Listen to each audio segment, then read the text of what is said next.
నమస్తే టీ5 ప్రేక్షకులకు స్వాగతం. మే 13వ తేదీ 4వ దఫా ఎన్నికలు పూర్తి కావడంతో 543 స్థానాలు ఉన్నటువంటి లోక్సభకి జరుగుతున్న ఎన్నికల పరంపరలో 380 స్థానాలకి పోలింగ్ పూర్తయింది.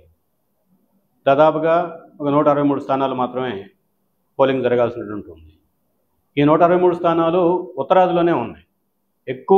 ఎక్కువ స్థానాలు ఉత్తరప్రదేశ్లోను, పశ్చిమ బెంగాల్లోను, పంజాబ్, హర్యానా, ఢిల్లీ, మహారాష్ట్రలో కొన్ని స్థానాలు, మధ్యప్రదేశ్లో మరికొన్ని స్థానాలు ఉన్నాయి. 4వ దఫా పోలింగ్ సందర్భంగా బీజేపీ అగ్రనేతలు మోడీ, అమిత్ షా, జేపీ నడ్డా, స్థానికంగా ఉన్నటువంటి నాయకత్వం కిషన్ రెడ్డి, బండి సంజయ్ లాంటి వాళ్ళందరూ ఈసారి దక్షిణ భారతదేశంలో బీజేపీ బంపర్ మెజారిటీతోటి అనూహ్యమైన స్థాయిలో సీట్లు సంపాదిస్తోంది అన్న ప్రచారం మొదలుపెట్టారు. సో ఎన్నికల కసరత్తులో ఉన్నప్పుడు వాళ్ళ క్యాడర్ని మోరల్ బూస్టింగ్ చేసుకోవడం కోసం ఎవరైనా ఏమైనా చెప్పొచ్చు. అయితే కొన్ని విషయాల్ని నాయకత్వ స్థానంలో ఆ స్థాయిలో నాయకత్వ స్థానాల్లో ఉండి చెప్తున్నటువంటి వాళ్ళు కాబట్టి జనం అంతో ఎంతో నమ్మే అవకాశాలు కూడా ఉన్నాయి. దక్షిణాదిలో భారతీయ జనతా పార్టీకి మొట్టమొదటిసారి గేట్లు ఓపెన్ చేసింది కర్ణాటక. కాబట్టి కర్ణాటకలో ఉన్నటువంటి పెర్ఫార్మెన్స్, కర్ణాటకలో ఈసారి బీజేపీ ఏ మేరకు విజయం సాధించే అవకాశం ఉంది, గతంలో ఏం జరిగిందో ఒకసారి చూద్దాం. కర్ణాటకలో మొత్తం 28 స్థానాలు ఉన్నాయి. 2014 పార్లమెంట్ ఎన్నికల్లో 23 స్థానాలు పోటీ చేసి 17 స్థానాలు గెలుచుకుంది. పర్సంటేజ్ ఆఫ్ పోలింగ్ రీత్యా చూసుకుంటే 43.81% పోలింగ్ బీజేపీకి వచ్చింది. 2019లోకి వచ్చేటప్పటికి 27 స్థానాలు పోటీ చేసి 25 స్థానాలు గెలుచుకుంది. Maximum performance. 2024లో 28 స్థానాల్లో పోటీ చేస్తుంది. సో 2014, 2019 ఎన్నికల్లోకి వచ్చేటప్పటికి ఒక ప్రత్యేకమైనటువంటి సందర్భాలు ఉన్నాయి. 2011 నుంచి 2014 వరకు దేశవ్యాప్తంగా జరిగినటువంటి అవినీతి వ్యతిరేక ప్రచారం, ఉద్యమం, కాంగ్రెస్లో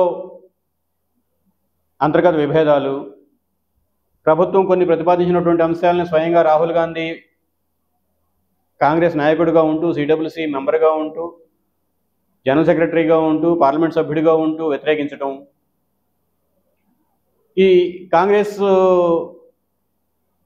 కుంపటి పొసగని కుంపటి అతుకుల బొంతులాగా మారిపోయిన పరిస్థితి మనం చూసాం. ఆ నేపథ్యంలోనే గుజరాత్ మోడల్ని సూపర్ ఇంపోజ్ చేయడం కోసం దేశం మీద మోడీ గారు మేము గుజరాత్లో ఇది చేసాము, అది చేసాము, ఇన్ని వేల కోట్లు, ఇన్ని లక్షల కోట్లు పెట్టుబడులు తీసుకొచ్చాము, ఇన్ని వేల మందికి ఉద్యోగాలు ఇప్పించాం, లేదంటే రాష్ట్రాన్ని వ్యవసాయ రంగంలో ఈ స్థాయిలో అభివృద్ధి చేసాము, పారిశ్రామిక రంగంలో ఈ స్థాయిలో అభివృద్ధి చేసాము, సేవా రంగంలో ఈ స్థాయిలో అభివృద్ధి చేసాము, గిఫ్ట్ సిటీ ప్రారంభించాము. ఇటువంటివన్నీ కూడా వైబ్రాంట్ గుజరాత్ క్యాంపెయిన్ 2002లో జరిగినటువంటి నరమేధం మరకల్ని తుడుచుకోవటానికి చేసినటువంటి కసరత్తు అంతా పెద్ద ఎత్తున రాజకీయంగా ఫలితాలను ఇచ్చింది బీజేపీకి, ప్రత్యేకించి మోడీ. ఆ క్రమంలోనే దాదాపు ఒక్కొక్క అంచనాలు మారుతూ ఉంటాయి, ఎందుకంటే అఫీషియల్ లెక్కలు ఎవరు చెప్పలేదు కాబట్టి 10 నుంచి 20 వేల కోట్ల రూపాయల వరకు కేవలం మోడీని, పర్సనాలిటీని ప్రొజెక్ట్ చేయడం కోసం మీడియాలో, ప్రసార మాధ్యమాల్లో అడ్వర్టైజ్మెంట్లు, పెయిడ్ న్యూస్, పెయిడ్ ఇంటర్వ్యూస్ లాంటి వాటి కోసం ఖర్చు పెట్టారు అనేది కూడా ఆ కాలంలో వచ్చినటువంటి వార్తలు. ఈ నేపథ్యంలో కర్ణాటకలో 2014లో జరిగినటువంటి పార్లమెంటరీ ఎన్నికల్లో కానీ, 2019లో జరిగినటువంటి పార్లమెంట్ ఎన్నికల్లో కానీ ఆ మేరకు బీజేపీ పెర్ఫార్మెన్స్ ఉంది. ఈ 2024లో 28 స్థానాలు ఉంటే 28 స్థానాలకి పోటీ చేస్తోంది. ఇక్కడ ప్రత్యేకమైనటువంటి పరిస్థితి ఏమిటి? 2024కి 2014కి ఉన్నటువంటి తేడా, 2024కు ముందే కర్ణాటకలో జరిగినటువంటి అసెంబ్లీ ఎన్నికల్లో హోరాహోరీగా సాగింది. ఒక 6 నెలల ముందే బీజేపీ ప్రజల్లో భావోద్వేగాలను రెచ్చగొట్టడం కోసం విస్తృతంగా హిజాబ్ ఇష్యూ లాంటి దగ్గర నుంచి అనేక సమస్యల్ని తెర మీద తీసుకొచ్చింది. అయినా సరే కర్ణాటకలో పౌర సమాజం చాలా క్రియాశీలకంగాను సృజనాత్మకంగాను పనిచేసి బీజేపీని ఓడించడంలో కాంగ్రెస్ కంటే ఎక్కువ పాత్ర పోషించింది. ఆ పౌర సమాజం ఎప్పటికీ ఆరోగ్యకరంగా ఉంది, హెల్దీగా ఉంది. దేశవ్యాప్తంగా జరుగుతున్నటువంటి బీజేపీ వ్యతిరేక ప్రచారం ఇంకా స్పష్టంగా చెప్పాలంటే బీజేపీ అధికారంలో ఉంటే దేశంలో ఏమి జరుగుతుంది, ఎప్పటి వరకు ఏ నష్టాలు జరిగాయి, మూడో దఫా అధికారానికి వస్తే ఏ నష్టం జరగబోతుంది, భారతదేశానికి, భారతీయ ప్రజాస్వామ్యానికి, రాజ్యాంగానికి ఏ రకమైనటువంటి విపత్తు వాటిల్లబోతోంది అనే విషయాలకు సంబంధించి దేశవ్యాప్తంగా పెద్ద ఎత్తున సివిల్ సొసైటీ స్థాయిలో మీడియా కోఆర్డినేషను, క్యాంపెయిన్ కోఆర్డినేషను జరుగుతూ ఉంది. కాబట్టి 2019లో 25 స్థానాలు సంపాదించినటువంటి బీజేపీ కర్ణాటకలో 2024కు వచ్చేటప్పటికి మళ్ళీ అదే 25 స్థానాలు నిలబెట్టుకుంటుంది అన్నటువంటి పరిస్థితి ఎక్కడా లేదు. బీజేపీ కూడా నమ్మట్లేదు. మనం నమ్మేమో నమ్మలేదా అనే దాంతో సంబంధం లేకుండా ప్రచారంకి వెళ్ళాలి కాబట్టి వెళ్తున్నారు, అది వేరే విషయం. ఇది మన కళ్ళ ముందు కనపడుతున్నటువంటి వాస్తవం. సో కాబట్టి ఇప్పటి వరకు వచ్చినటువంటి ఎగ్జిట్ పోల్స్ అంచనాలను కనుక మనం విశ్లేషణలను తీసుకుంటే, ప్రామాణికంగా తీసుకుంటే, కాంగ్రెస్ 14 స్థానాల నుంచి 18 స్థానాలకు కర్ణాటకలో గెలుచుకునే అవకాశం ఉంది. అంటే ఆ మేరకు కర్ణాటకలో బీజేపీకి డంట పడుతుంది. ఆ బీజేపీ విజయానికి లోటు ఎదురవుతుంది. దీని తర్వాత తమిళనాడు గురించి చూద్దాం. దక్షిణాది రాష్ట్రాల్లో ప్రస్తుతం అత్యధిక పార్లమెంటు స్థానాలు ఉన్నటువంటి రాష్ట్రం తమిళనాడు. గతంలో ఉమ్మడి ఆంధ్రప్రదేశ్ 42 స్థానాలతోటి లీడింగ్లో ఉండేది. ఇప్పుడు ఆంధ్రప్రదేశ్ తెలంగాణగా చీలిపోయాం కాబట్టి మనకున్న 42 స్థానాలు ఈ రెండు రాష్ట్రాల మధ్య పంపకం జరిగింది కాబట్టి Tamil Nadu highest parliamentary representation from south. ఈ 40 స్థానాల్లో బీజేపీ పెర్ఫార్మెన్స్ ఏమిటి? 2014లో ఏఐడిఎంకేతో కలిసి పోటీ చేసింది, 2019లో స్వతంత్రంగా పోటీ చేసింది. 2014లోకి వచ్చేది 6 స్థానాల్లో పోటీ చేసి ఒక స్థానం కూడా గెలుచుకోలేదు, 5.5% ఓట్లు సంపాదించింది. 2019లో 5 స్థానాలు పోటీ చేసింది, 3.5% ఓట్లు సంపాదించింది, ఒక స్థానాన్ని కూడా సంపాదించలేదు, గెలుచుకోలేకపోయింది. ఇప్పుడు 2024లో 19 స్థానాల్లో పోటీ చేస్తుంది. ఇందాక కర్ణాటకకు సంబంధించి ఒక ప్రత్యేక నేపథ్యం 2014కి, 19కి, 24కి మధ్య ఒక ప్రత్యేక నేపథ్యం ఉన్నట్లుగానే తమిళనాడు కూడా మరో ప్రత్యేకమైనటువంటి నేపథ్యం ఉంది. ఏమిటా ప్రత్యేక నేపథ్యం? 2014లో బీజేపీ ఏఐడిఎంకేతో చేతులు కలిపి పోటీ చేసింది, అయినా సరే విజయం సాధించలేకపోయింది. 2019లో హైడ్ అండ్ సీక్ పద్ధతుల్లో ఏఐడిఎంకే బీజేపీ మధ్య సహకారం నడిచింది, అయినా ఒక స్థానాన్ని కూడా సంపాదించలేదు. ఈ మధ్యకాలంలో జయలలిత దివంగతరాలు కావటం, ఏఐడిఎంకేకి నాయకత్వ శూన్యత ఏర్పడటం, జిల్లా స్థాయిలో ఉన్నటువంటి నాయకత్వం రాష్ట్రం మొత్తం ఏఐడిఎంకే శ్రేణుల్ని కమాండ్ చేసి ఒక వారింగ్ లైన్లో నిలబెట్టగలిగినటువంటి, యుద్ధానికి వెళ్ళే సైన్యంలాగా తయారు చేసి నిలబెట్టగలిగినటువంటి సామర్థ్యం కల నాయకత్వం లేకపోవటం బీజేపీ కలిసి వచ్చినటువంటి అంశం.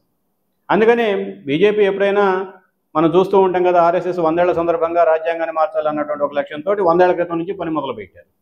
అంత ఓపిక ఉంటుంది బీజేపీకి కానీ ఆర్ఎస్ఎస్ శ్రేణులకు కానీ. అదే పద్ధతుల్లో గ్రాడ్యువల్గా ఇప్పుడు తమిళనాడులో ఉన్నటువంటి తమిళనాడు రాజకీయాలకు ఇంకో ప్రత్యేకత కూడా ఉంది. ఏదో ఒక రాష్ట్రంలో ఏదో ఒక స్థాయిలో బీజేపీతో అంటగాకినటువంటి చరిత్ర అన్ని పార్టీలకే ఉంది. తమిళనాడులో కూడా ఆ పార్టీలకి డిఎంకే ఒక దశలో బీజేపీతో చేతులు కలిపి కేంద్రంలో అధికారంలో భాగస్వామ్యురాలైంది, ఏఐడిఎంకే మరొక దశలో అధికారంలో భాగస్వామ్యురాలైంది. అయినప్పటికీ తమిళనాడుకు ఉన్నటువంటి విలక్షణ పెరియార్ స్టైల్ రాజకీయాలు, పెరియార్ రాజకీయాల పునాదిని మాత్రం ఏ పార్టీ కూడా వదులుకోలేదు. అందుకనే కేంద్రంలో అధికారం అనుభవించిన తమిళనాడులోకి ప్రవేశించి బీజేపీ తమిళనాడు రాజకీయాలను ప్రభావితం చేసే అంత అవకాశం ఈ రెండు పార్టీలు ఇవ్వలేదు. కానీ ఈరోజు జయలలిత మరణంతో ఆ రకమైనటువంటి ప్రతిపక్షంలో ఒక రకమైనటువంటి శూన్యత ఏర్పడటంతో ఆ శూన్యతని నింపడం కోసం బీజేపీ ప్రయత్నం చేస్తోంది. దశల వారీగా వ్యూహాత్మకంగా పనిచేస్తూ ఉంది. ఆ క్రమంలో భాగంగానే ఇప్పుడు 19 స్థానాల్లో పోటీ చేస్తుంది. సరే, ఎన్ని స్థానాలు గెలుస్తారు, ఎన్ని స్థానాలు ఇప్పటి వరకు అయితే తమిళనాడులో గత 2 ఎన్నికల్లోనూ అరంగేట్రం చేయలేదు కాబట్టి 2024 పార్లమెంట్ ఎన్నికల్లో ఎన్ని గెలిచినా కానీ కర్ణాటకలో వచ్చే నష్టాన్ని భర్తీ చేసే అంత గెలుపు అయితే రాదు. ఈ సాంప్రదాయకంగానే వామపక్ష రాజకీయాలకి, లౌకిక ప్రజాతంత్ర రాజకీయాలకి పునాదిగా ఉన్నటువంటి రాష్ట్రం. ఇప్పటివరకు లోక్సభ ఎన్నికల్లో బీజేపీ తానుగా కేరళకి ప్రాతినిధ్యం వహించే అవకాశం ఆ ప్రజలు ఇవ్వలేదు ఇప్పటివరకు. ఇప్పుడు ఒక టార్గెటెడ్ అటెంప్ట్స్ తోటి ప్రయత్నం చేస్తూ ఉంది. కేరళలో కూడా 2014లో 16 స్థానాల్లో పోటీ చేసింది, ఒక స్థానాన్ని కూడా గెలుచుకోలేకపోయింది. 2014లో 18 స్థానాల్లో పోటీ చేసింది, ఒక స్థానాన్ని కూడా గెలుచుకోలేదు, కానీ 4% ఓట్లు అయితే సంపాదించింది. 2019 కేరళ రాజకీయాల్ని కాస్తంత ఊపినటువంటి సమస్య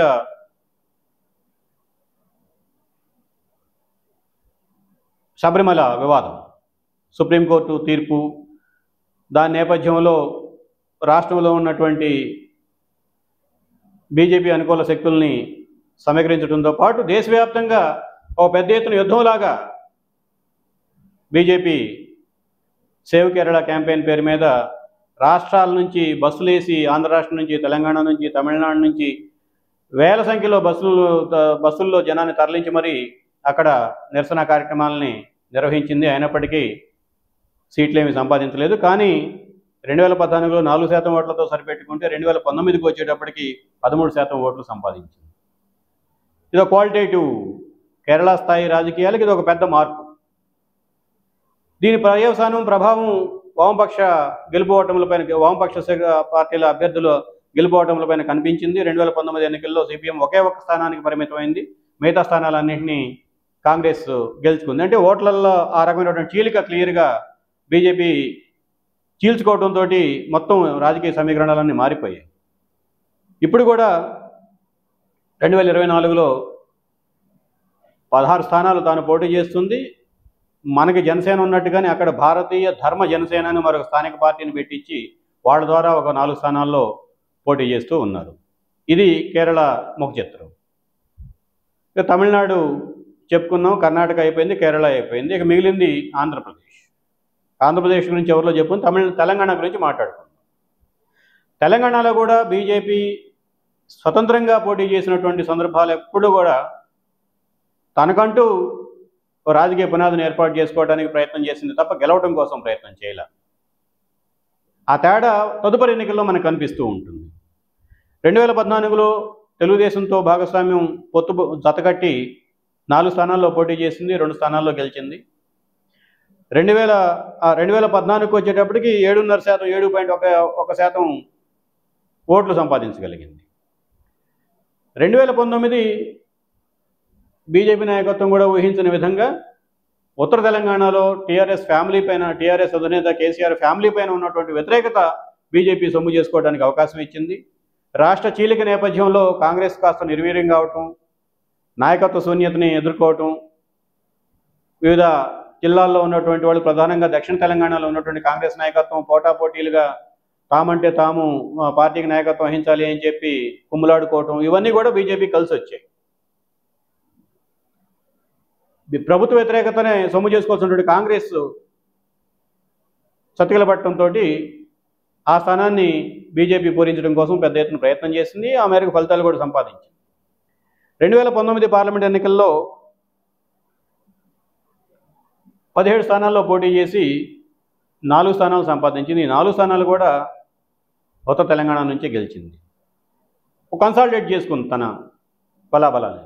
చివరిగా ఆంధ్రప్రదేశ్ గురించి చూద్దాం. సో తెలంగాణలో ఇప్పుడు 2024 పార్లమెంట్ ఎన్నికల్లో మొత్తం 17 స్థానాల్లో పోటీ చేస్తోంది.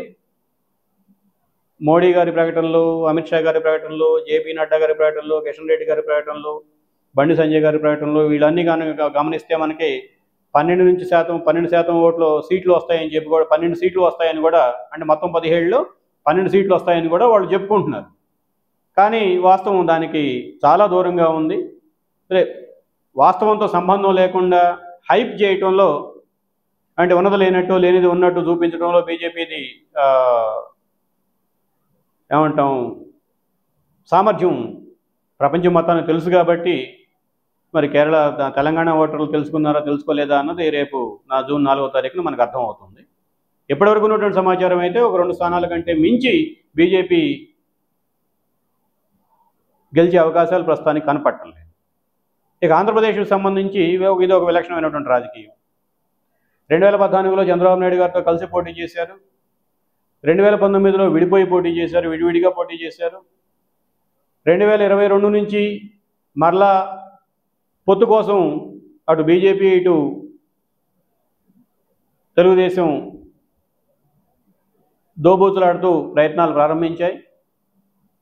కాస్తో కూస్తో చంద్రబాబు నాయుడు ఆ పొత్తుకి మానసికంగా రాజకీయంగా సిద్ధం కాని నేపథ్యంలో ఒక 50 రోజుల పాటు 52 రోజుల పాటు ఆయన జైల్లో పెట్టి మొత్తం మీద ఆయన్ని అన్ని రకాలుగాను ఒత్తిడి చేసి ప్రధానంగా జనసేన అధినేత పవన్ కళ్యాణ్ ద్వారా ఈ పొత్తు కుదిర్చే బీజేపీకి జనసేనకి టీడీపీకి మధ్య ఒక సంయోజన కుదిర్చే పరిస్థితిని తీసుకొచ్చారు 2024 పార్లమెంట్ ఎన్నికల సమయానికి. 2014లో బీజేపీ తెలుగుదేశంతో పాటు జతకట్టి పోటీ చేసిన సంవత్సరం 2014. ఆ 2014లో 4 స్థానాలకు పోటీ చేసి పొత్తులో భాగంగా 4 స్థానాలకు పోటీ చేసింది, 2 స్థానాలు గెలిచింది. 2019లో వేరు కాపురం పెట్టుకున్నారు టీడీపీ బీజేపీ. కాబట్టి 24 స్థానాల్లో పోటీ చేసింది, ఏ ఒక్క స్థానాన్ని గెలుచుకోలేకపోయింది. ఓట్ల శాతం కూడా 1% పడిపోయింది. అమరావతి విషయంలో కానీ, పోలవరం విషయంలో కానీ, విశాఖపట్నం స్టీల్ ప్లాంట్ విషయంలో కానీ, బయ్యారం స్టీల్ ప్లాంట్ విషయంలో కానీ బీజేపీ చేసినటువంటి ఆ వాగ్దానాలు అమలు చేయలేదు అని చెప్పి స్వయంగా అధికార పక్షంగా ఉన్నటువంటి టీడీపీయే పెద్ద ఎత్తున ప్రచారానికి దిగడం జనం కన్విన్స్ అయ్యారు. మీరు ఇందాక చూస్తే కర్ణాటకలో ప్రధానంగా కేరళలో కానీ కర్ణాటకలో కానీ బీజేపీ, తెలంగాణలో కానీ బీజేపీ ఒక్కొక్క దశ నుంచి ఒక్కొక్క దశకి ఒక ఎన్నిక దగ్గర నుంచి మరొక ఎన్నిక దగ్గరకు వచ్చేటప్పటికి పోలింగ్ శాతం పెంచుకుంటూ వచ్చింది. కానీ ఆంధ్రప్రదేశ్లో మాత్రం పోలింగ్ శాతం పడిపోయింది. ఇప్పుడు 2024లో పొత్తులో భాగంగా 6 స్థానాల్లో పోటీ చేస్తున్నారు. మిగతా స్థానాల్లో జనసేన టీడీపీ పోటీ చేస్తున్నాయి. ఈ నేపథ్యంలో బీజేపీ చెప్తున్నటువంటి సౌత్ పుష్ అని ఏదైతే చెప్తున్నారో, దక్షిణాది రాష్ట్రాల్లో మేము బంపర్ మెజారిటీ సాధిస్తాము, ఆధిపత్యాన్ని సాధిస్తబోతున్నాము అని చెప్పి ఏదైతే చెప్తున్నారో అది వాస్తవానికి దగ్గరగా లేదు. ఆ ప్రకటనలు కానీ బీజేపీ నాయకత్వం చేసినటువంటి ఉపన్యాసాలు కానీ వాస్తవాలకు దగ్గరగా లేదు అన్నది మనకి ఈ విషయాలను చూస్తే అర్థమవుతుంది.